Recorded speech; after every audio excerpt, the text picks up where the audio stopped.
I bet if I asked you to list the most popular stereotypes that you have about English men, that going to a pub would probably be at the top of your list. As an American living in London for 10 years, married to a British man, I can say that yeah, that stereotype about British men loving to go to the pub is pretty true. To be fair, I think a lot of American men probably can say the same about enjoying a beer or popping into a bar as well.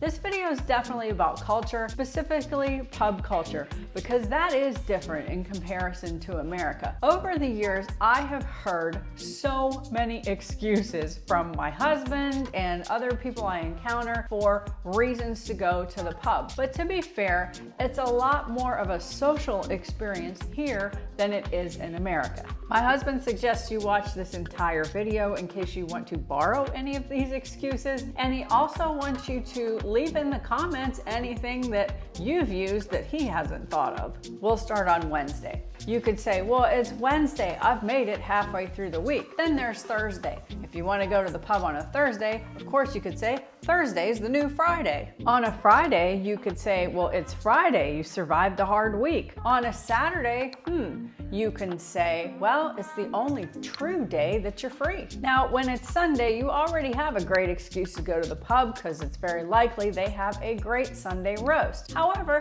you might also want to go to the pub because you're getting ready to face the work week and you want to go to commiserate with all your mates. Then there's Monday, and obviously no one likes a Monday, so you might as well go to the pub because you're facing the work week again. Finally, there's Tuesday. Now, if you've gone all those other days, if you don't go on Tuesday, the pub landlord or the barmaids are going to wonder if there's something wrong with you. If you've used all those excuses virtually every day, you can start relying on holiday excuses. We'll start with Christmas. I have a whole video devoted to London pub culture at Christmas. On Christmas Day, everyone goes to the pub. I mean, grandma, kids, dogs, everyone. So you have to go to the pub on Christmas Day. Obviously, you need to go New Year's Day, and of course, for the Chinese New Year. Let's just group winter together entirely as a holiday, because when it's cold and miserable outside, going to a pub with a cozy fire to see all your mates, to moan about the weather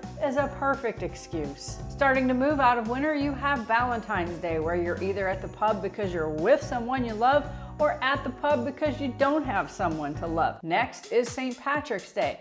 I don't even need to give you those reasons. We could go on through the whole calendar, but basically any bank holiday is a reason to be at the pub, and this year we even have an extra one to celebrate the Queen's Jubilee.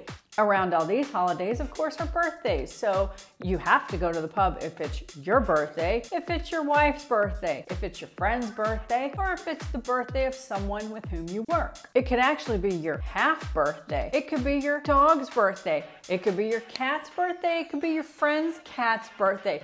It could be somebody's birthday who you've only met a few times, but it would be rude not to go. Then there's 2 days a year where you change the clock, so you need to go to the pub either because you got an extra hour, what else are you gonna do? Or you lost an hour, and that's just sad, so a pint would definitely make you feel better. Sprinkled into all this, of course, is National Pub Week, Beer Appreciation Day. You get the picture. Then, of course, you have to go just to celebrate one day that you're still alive and your liver still works. In all seriousness, there are some going to the pub excuses that really work on me.